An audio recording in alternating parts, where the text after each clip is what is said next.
want to say before we start, there was a conversation about if you want to win an argument, you have to set the terms of the debate.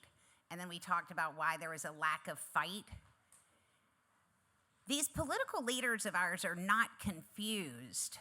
They are complicit. They are not good at fighting for the things that we want because they don't want them.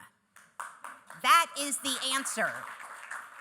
And which is why we have to have the fights about the things that we want now. The big tent can only be so big as the people who want to fix the money problem at the heart of every other problem we have. This is about money. Is anybody else watching The Gilded Age? I mean, the scene they just had is the big robber barons talking about if they can't separate the skilled tradesmen from the unskilled tradesmen, they'll just separate the Jews and the Irish from everybody else. I mean, this is a story as old as time, and we know it, and we keep on looking at our political leaders thinking, why aren't you fixing anything? Because they don't want to fix it. So what we have to do is shove in their face the thing that needs to be fixed first, and the thing that is the thing that always has to be fixed, because until you have fixed that, you haven't fixed anything. So let's talk about a journey of 1,000 miles. It does not begin with a step. It starts with a destination. We need the North Star. Patriotic Millionaires has the North Star. Patriotic Millionaires first came together in 2010 during the lame duck session of Congress, when it became clear that President Hopi Changey was going to extend a bunch of tax cuts for people who made more than $1 million a year. We doubled down on our work to talk to Trump voters when 8 Democrats voted against a $15 inadequate minimum wage in the middle of a global pandemic, where people were standing on their lawns swearing these workers were essential, and 1 million of them died, and we can't come up with $15. And thank you, Democrats. That's why that amendment failed. Okay? This is about money. There's a story that they asked Michelangelo how he created David. He said he just chipped away all the parts that weren't David. This is MAGA's misdirection. Every single social issue we all care about. It's not even the MAGA misdirection, it's the billionaires' misdirection. Billionaires are funding culture wars to keep your eye off the ball, that is money. And they are going to keep on funding culture wars until everybody involved in the culture wars wakes up and says, I want all of these things we want. But the first thing we need to worry about is get the money right. When people are psychologically insecure, they are incapable of being welcoming to people who are different than them. The first thing we have to do is make people feel safe. 84% of people in this country are worried about the price of groceries. 84% go to the grocery store and are like, what the fuck? Okay? That's the problem that we have. This is about money. Money, money, money, money, money, money, money. Money, money, what? What? I don't think y'all are convinced. I mean, literally, this is about money. What is it about? Thank you. I wish you would stand up when you said that. And what is money? It's 2 basic things. It's wages and taxes. Working people don't make enough money, and they pay too much in taxes. Rich people make too much money, and they don't pay enough in taxes. That's the money. Wages and taxes, it's the bookend of a strong economy. It's what holds the whole thing together. We have been playing a game of economic Jenga, where we pull from the bottom, pull from the middle, load it all on the top. What did we think was going to happen? Of course it's going to fall down. Like, this is actually stupid. It's kind of not even interesting. It's so dumb. 84% of your people are pissed off all the time because they can't make ends meet. And we've got billionaires flying rockets into space while the people who work for them sleep in their cars, and that's not even the worst of it. The people who sleep in their cars pay twice the tax rate as that asshole. That's the problem in America. It's a money problem. We have created a political economy that guarantees we will become more unequal more quickly over time. We are already at human history levels of inequality. Every time inequality reaches a certain level, you create a vulnerability for authoritarianism.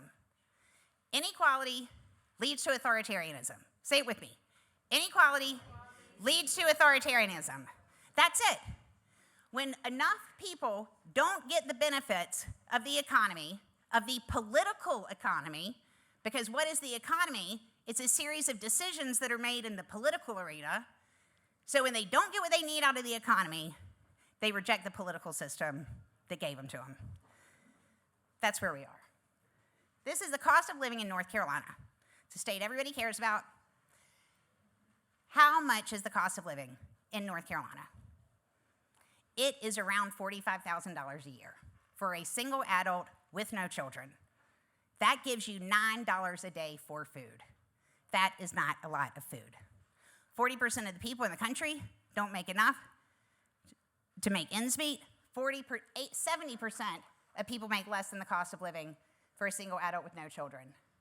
Here's what happened to compensation. Productivity goes through the roof. Compensation stayed flat, $80 trillion. Jen told you. 1968, the minimum wage was the highest it's ever been. You could buy 3 Big Macs and a quarter. Today, with the same minimum wage, you can buy 1 Big Mac, no fries. CEO, pay through the roof. Henry Ford paid his workers the equivalent of $20 an hour today. What happens on taxes?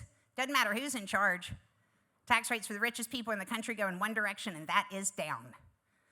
It all started with Bill Clinton. Bill Clinton, the best Republican president since Ronald Reagan. NAFTA, Wall Street deregulation, welfare reform. You want to know what happened in America?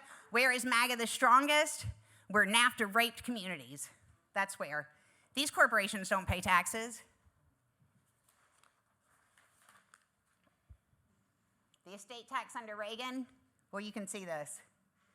So there's the inequality, extreme concentration.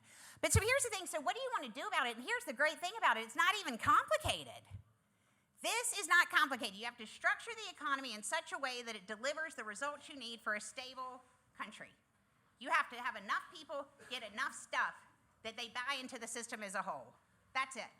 So how do you create a system where enough people get enough stuff? First of all, you treat all the money equally. Right now, people pay half the tax on the money they make off of money that they pay off of work. Treat all the money equally. That's number one, so you don't have this thing. Cost of living exemption. It costs $45,700 for a single adult with no children to live in the United States of America. Why does the federal government start to tax you when you make $16,000? The federal government taxes people into poverty. Stop taxing people into poverty. Take all those lost revenues, shift them to the millionaire class. That's the bill Chris Van Hollen talked to you about. Go to First 45, tax-free. It's the best policy. It's the best policy there is. Guess who's not on it? Hakeem Jeffries, Chuck Schumer. Guess who's been told about it for months and months and months? Raise the wage to the actual cost of living and hold it there. And you can do it in 2 ways. You can either raise the wage, but you need a 60-vote threshold to do it. So the other way you can do it is make it tax policy. An onerous tax on corporations that don't pay the cost of living. That's a 51-vote threshold. That's something people who get elected can say, when I'm in power, I will fix this with my 51-vote threshold. And last, antitrust for oligarchs. If you can break up monopolistic corporate wealth and corporate holdings, you can break up monopolistic individual wealth also. Treat Elon Musk like a monopolistic corporation and break him up. We're here to win both showcase showdowns. We want to both kill authoritarianism, get rid of it, and eliminate the preconditions that led to its rise. There is one and only one way to do that. Support the money agenda and take that message to the people in the red zone. That's what we've been doing in North Carolina. If you want more information, read 2 of our books or watch our documentary movie about it. Thank you so much.